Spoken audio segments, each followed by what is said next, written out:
fou ça. Je fais jamais de réglage avec cette caméra là et j'ai jamais la même gueule. C'est un truc de ouf. Hello my people, j'espère que vous allez bien, j'espère que ça se passe bien pour vous. Moi c'est Madeleine aka Madi, je suis une jeune femme du net, je ne suis pas astrologue, psychologue, coach, complotiste. Je suis juste une jeune femme du net, j'ai de grands projets et j'aimerais que l'on devienne les versions de nous-mêmes pour les réaliser ensemble.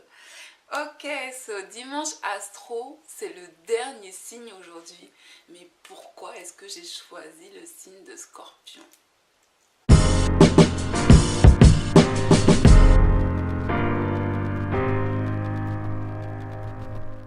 C'est pas parce que je suis ascendant Scorpion. Donc voilà, maintenant vous savez, je suis ascendant Scorpion. Et en fait, il y a quelque chose qui est vachement intéressant, c'est que, et je l'ai déjà dit, je l'ai dit dans la vidéo qui est juste ici, c'est-à-dire qu'en fait, vous avez, dans l'astrologie indienne, vous avez un chart pour tout dans la vie. Ce qu'il faut savoir, c'est ce que j'ai expliqué dans la vidéo qui est juste là, c'est qu'en fait, à partir d'un certain âge, vous passez à la deuxième partie de votre vie.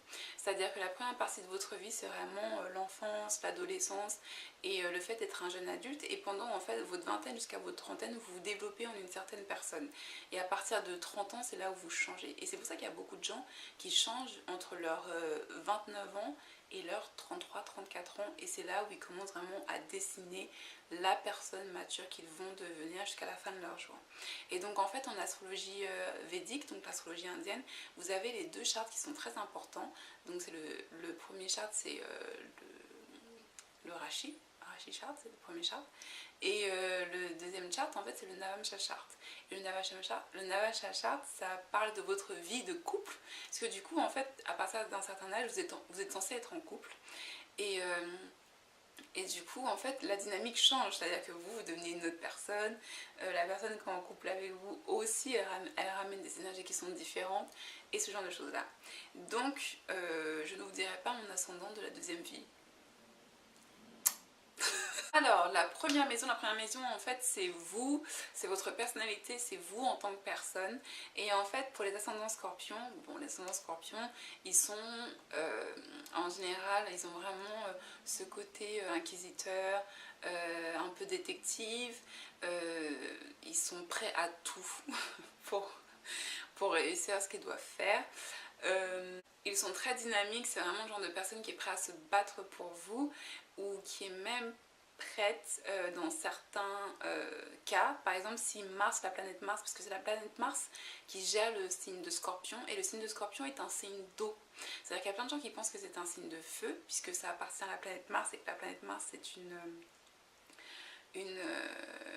planète de feu en fait, mais en fait le signe de Scorpion est un signe d'eau.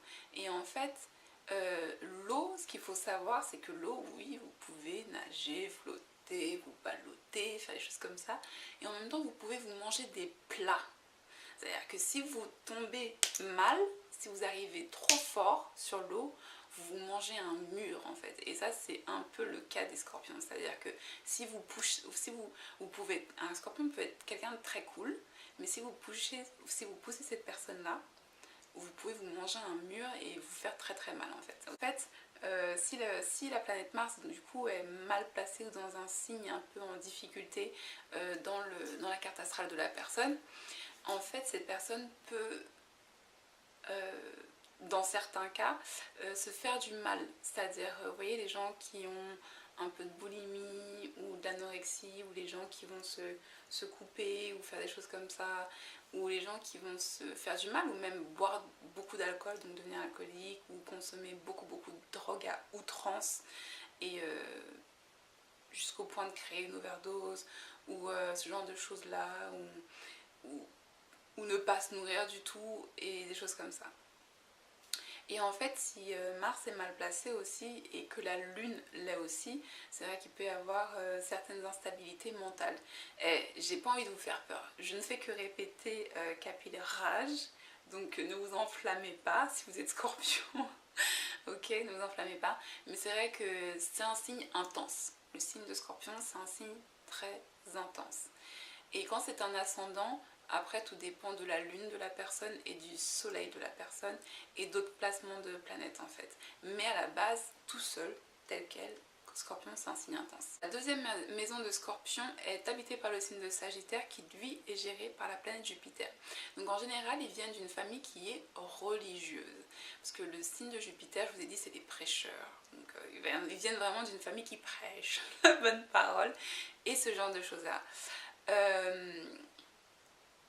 Souvent aussi, les ascendants Scorpion ont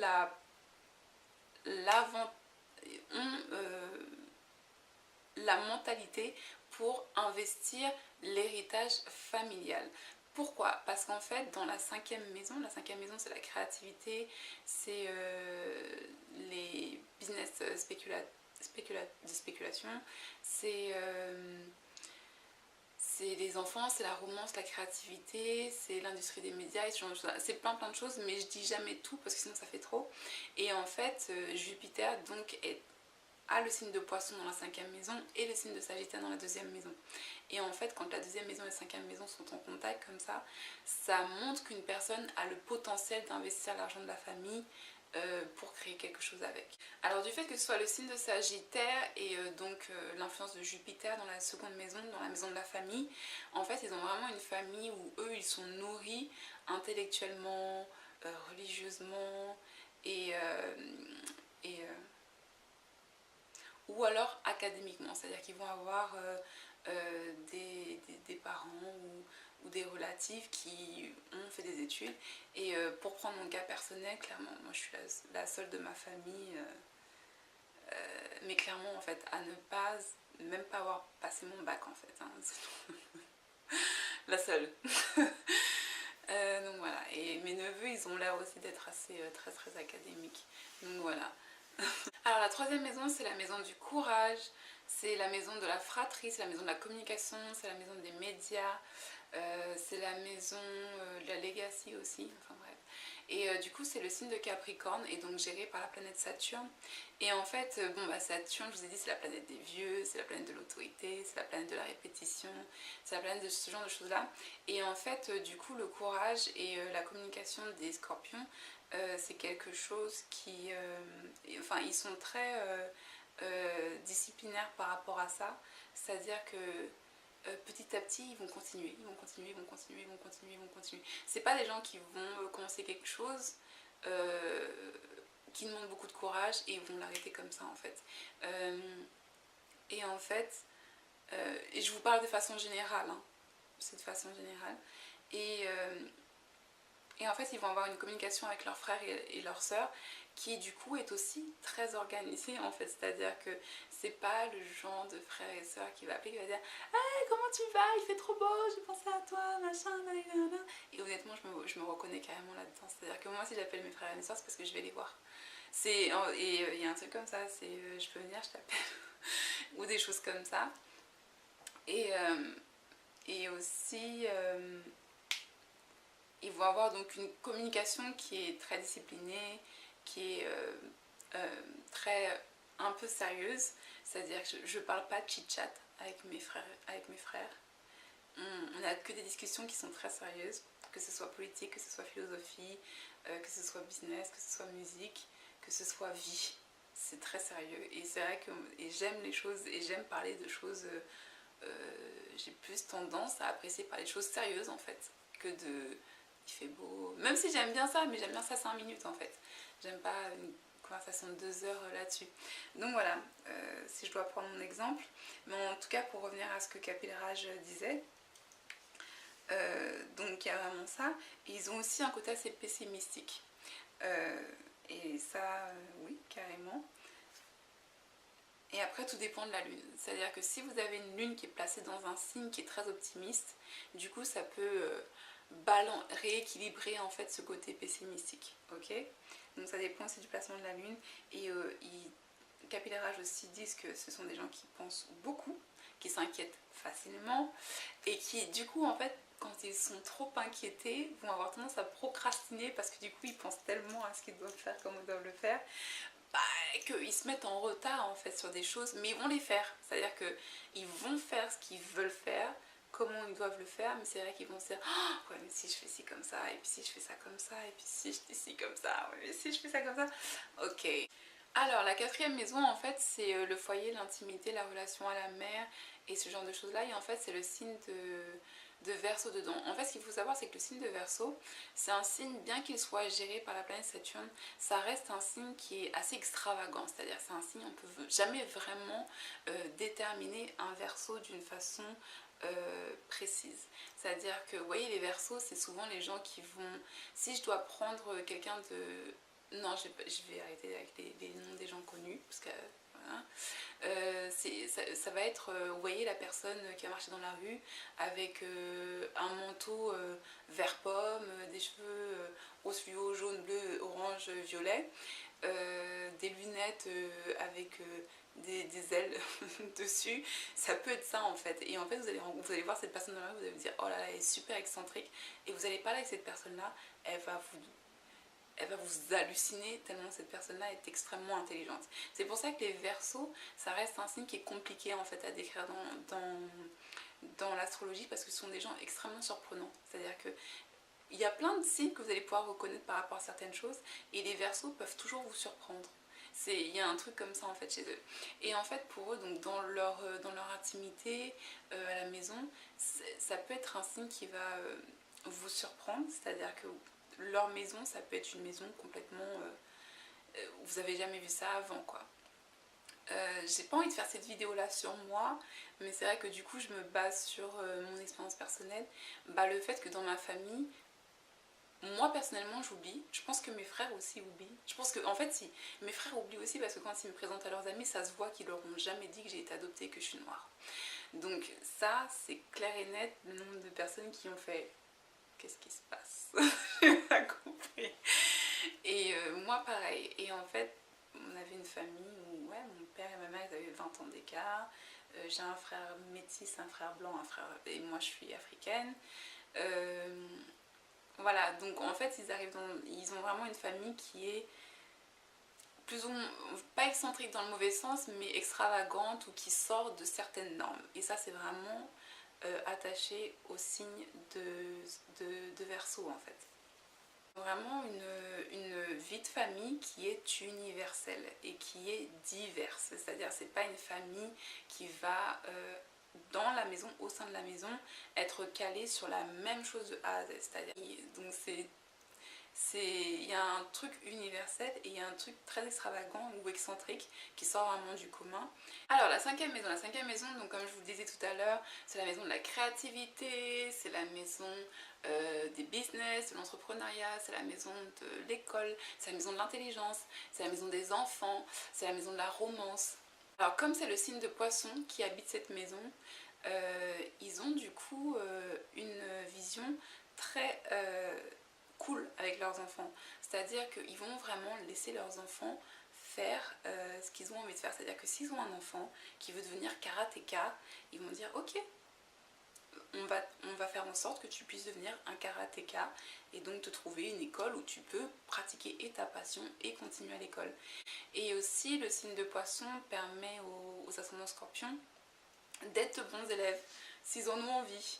Ils peuvent devenir de bons élèves, parce que le signe de Poisson c'est compliqué aussi, mais et en fait ils peuvent devenir de très bons élèves ou pas, ou ça dépend aussi du placement de Jupiter et ce genre de choses là. Alors la sixième maison c'est la maison du travail, c'est la maison de la vie de tous les jours, c'est la maison des ennemis, c'est la maison du tribunal, de la justice et ce genre de choses là.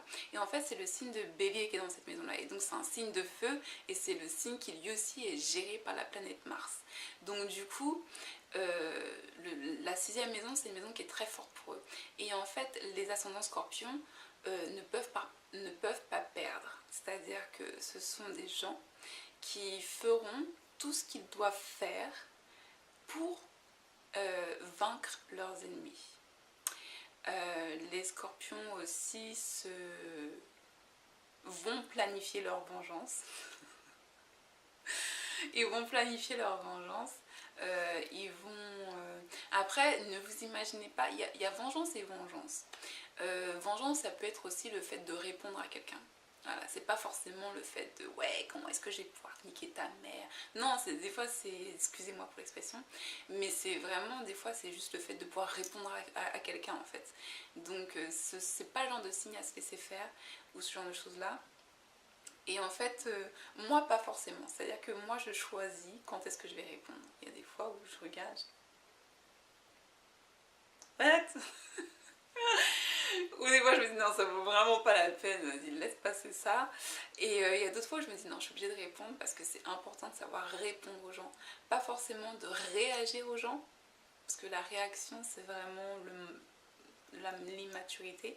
Mais et en fait, les scorpions, donc, ils ont tendance à pouvoir planifier leur réponse ou leur revanche.